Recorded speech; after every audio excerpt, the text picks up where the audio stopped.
रियाज़त के यही दिन है, बुढ़ापे में कहाँ हिम्मत।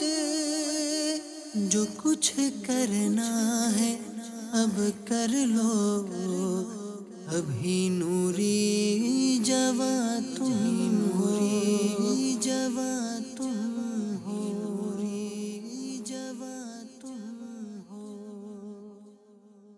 अल्हम्दुलिल्लाहि रब्बिल आलमीन वस्सलातु वस्सलामु अला सय्यिदिल मुरसलीन अम्मा बाद फ़अऊज़ु बिल्लाहि मिनश शैतानिर रजीम बिस्मिल्लाहिर रहमानिर रहीम। अस्सलातु वस्सलामु अलैका या रसूलल्लाह व अला आलिका व अस्हाबिका या हबीबल्लाह। अस्सलातु वस्सलामु अलैका या नबियल्लाह व अला आलिका व अस्हाबिका या नूरल्लाह। मीठे मीठे इस्लामी भाइयों और मदनी चैनल के नाज़रीन, हज़रत अल्लामा तबरानी अलैहि रहमतुल्लाहि गनी अल-मुअजमुल कबीर में फरमान मुस्तफ़ा सल्लल्लाहु तआला अलैहि वसल्लम नकल फरमाते हैं कि तुम जहाँ भी हो मुझ पर दुरूद पढ़ो, तुम्हारा दुरूद मुझ तक पहुँचता है। सल्लू अलल हबीब सल्लल्लाहु तआला अला मुहम्मद। मीठे मीठे इस्लामी भाइयों, इबादत के बीज बोने का महीना है रजबुल मुरज्जब। तो आज एक और नेकी के बारे में हम सुनेंगे, लेकिन उससे पहले एक दिलचस्प और सबक आमोज़ हिकायत सुनते हैं। काबा मुशर्रफ़ा के तवाफ़ के दौरान किसी ने एक औरत को देखा, बड़ी मुतमईन पुरसुकून। उसको देखकर उसने कहा कि वल्लाह, मैंने आज तक ऐसा चेहरा नहीं देखा कि ये बहुत खुशहाल और फ़िक्र गम से आज़ाद लगती है। औरत ने ये बात सुन ली और कहने लगी कि ये क्या कह रहे हैं, मैं कई गमों में गिरफ्तार हूँ, सदमों से चूर हूँ, मेरा गम बांटने वाला कोई नहीं। पूछने वाले ने पूछा कि तुम्हें क्या गम है। तो उस औरत ने अपनी दास्तान कुछ यूँ सुनाई कि मेरे शौहर ने एक बकरी को बच्चों के सामने ज़बह किया। फिर जब मैं अपने दूध पीते बच्चे को गोद में लिए खाना पकाने में मसरूफ़ थी, तो मेरे बेटे ने खेल ही खेल में अपने जो छोटा भाई था उससे कहा कि आओ मैं तुम्हें बताऊं कि अब्बा जान ने बकरी को किस तरह ज़बह किया। छोटे ने कहा कि हाँ बताओ। अब बड़े ने छुरी हाथ में ली और छोटे को ज़मीन पर लिटाया और देखते ही देखते ज़बह कर दिया। अब जब भाई का खून निकला तो वो घबरा गया। अब घबरा कर वो पहाड़ की तरफ भाग गया। छोटे बेटे की आवाज़ सुनकर मैं भागकर उसके पास पहुंची तो वो दम तोड़ चुका था और वो दूध पीता बच्चा, जिसे मैं घबराहट के आलम में चूल्हे के पास ही बिठा गई थी, उसने गरम गरम हंडिया अपने ऊपर उंडेल ली थी और जलकर हलाक हो चुका था। मैंने शौहर को बुलावा भेजा तो वो बच्चों की लाश का सदमा उठाए। अब तीसरे बच्चे की तलाश में जंगल में निकला, मगर उसके कटे फटे जिस्म का कुछ हिस्सा ही मिल सका, क्योंकि उसे भेड़िए ने खा लिया था। सदमे से जो चूर मेरा शौहर था वो भी जिंदा वापस नहीं आ सका। भूख और प्यास और शिद्दत गर्मी ने उसकी भी जान ले ली। अब मेरी बेटी, जिसकी शादी हो चुकी थी, जब इन वाक़यात की खबर उसको पहुंची कि शीरखार भाई भी गया, उससे बड़ा भी गया, उससे बड़ा भी गया, उसके बाद उसका वालिद भी दुनिया से रुखसत हो गया, तो वो ये सदमा बर्दाश्त नहीं कर सकी और इंतकाल कर गई। अब सिर्फ तन्हा मैं रह गई हूँ। तो मिलने वाले ने पूछा, तुम इतनी सारी बातों पर सब्र किस तरह करती हो? उस औरत ने जवाब दिया कि जो सब्र और बेसब्री को अलग अलग कर दे, उससे दरमियान की राह मिल जाएगी। खुशहाली जाहिर करके अगर सब्र कर लिया तो उसका अंजाम बेहतर और फल मीठा होगा, और अगर बेसब्री में मुब्तला रहा तो इसका कोई अजर सवाब उसे नहीं मिलेगा। इतना कहने के बाद वो औरत वहाँ से चली गई। तो मीठे मीठे इस्लामी भाइयों, हमें भी बहुत से औकात में कभी हमारी ख्वाहिश पूरी नहीं होती तो उस पर सदमा होता है। कोई माली नुकसान हो गया, कोई जानी नुकसान हो गया, कोई बीमारी हो गई, अलगरज ये हादसात से भरी बड़ी है ज़िंदगी। लेकिन मसला ये है, सवाल ये है कि जब हमें इस किस्म का कोई हादसा पेश आता है जो गमनाक हो, तो हमारा रिएक्शन क्या होता है? क्या हम चीख चिल्लाकर आसमान सर पे उठा लेते हैं, या हर कसो नाकिस को अपनी दास्तान सुनाते फिरते हैं, या बहुत ज़्यादा बेचैनी का इजहार तकल्लुफ़न करना शुरू कर देते हैं, या फिर एक राह और है कि इन तमाम बातों को पीने की कोशिश करते हैं और ख़ुद को पुरसुकून रख कर सब्र करने की कोशिश करते हैं। ये फ़ैसला हमारे हाथ में है। सब्र करेंगे तो नेकी का अजर मिलेगा, सवाब मिलेगा, ये इबादत का बीज है। बेसब्री करेंगे तो सब्र के इबादत के सवाब से तो महरूम होंगे ही, लेकिन बेसब्री बसा औकात ज़ुबान खुलवा देती है, कोई ऐसा अमल करवा देती है कि जिससे बंदा गुनाहों में मुब्तला हो जाता है।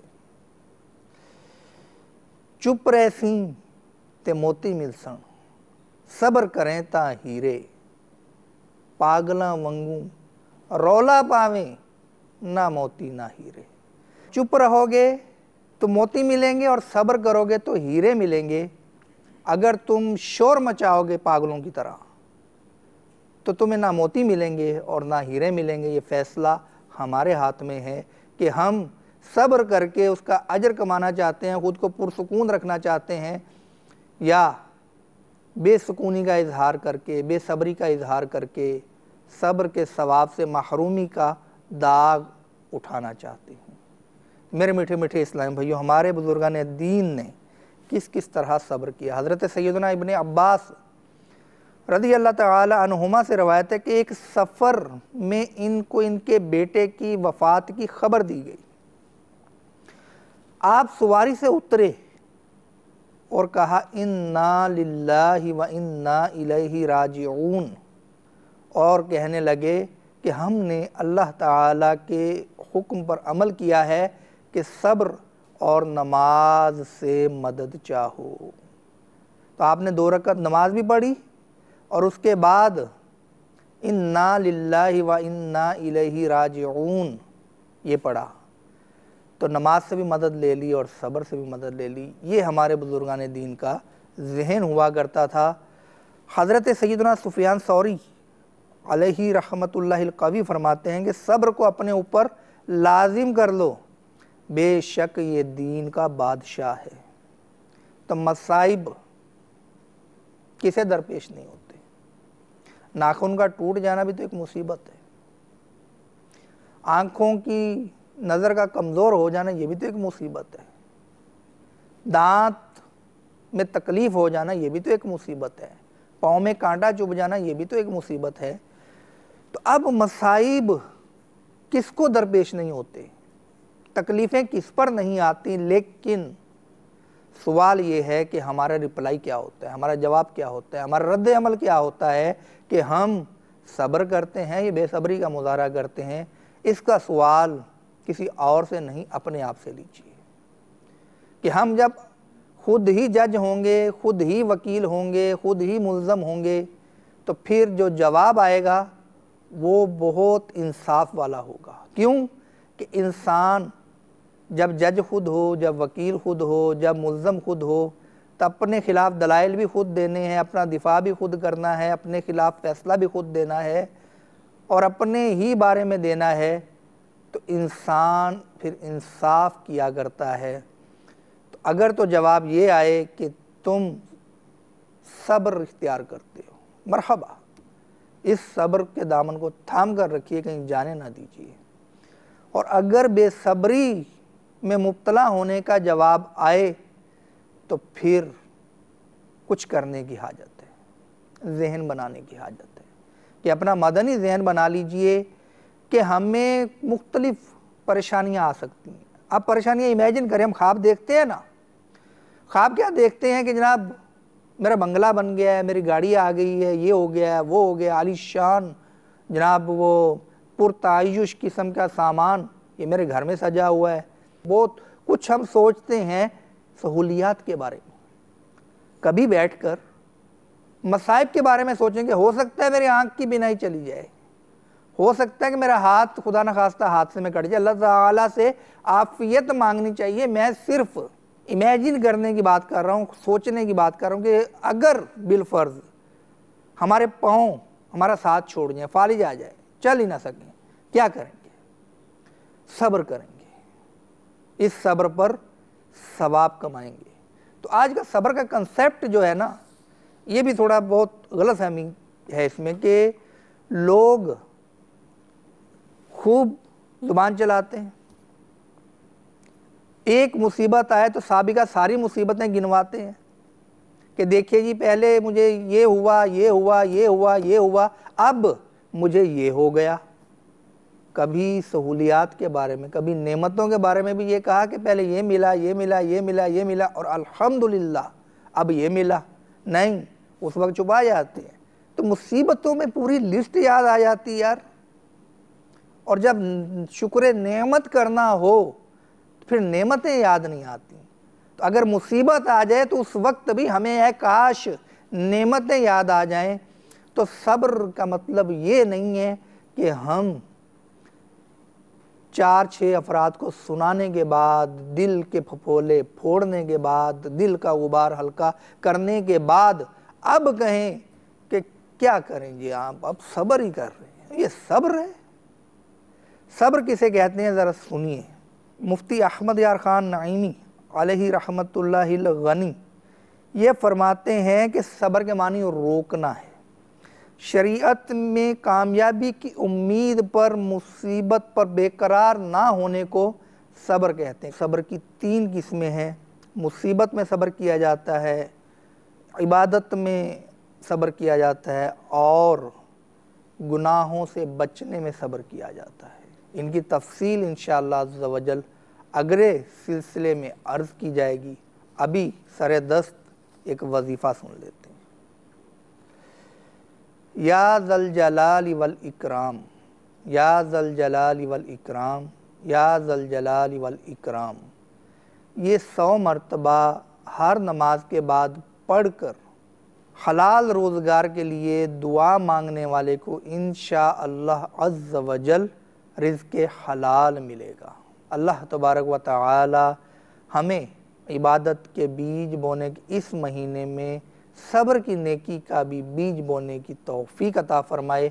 आमीन बिजाहिन नबील अमीन सल्लल्लाहु तआला अला मुहम्मद सल्लू अलल हबीब सल्लल्लाहु तआला अला मुहम्मद।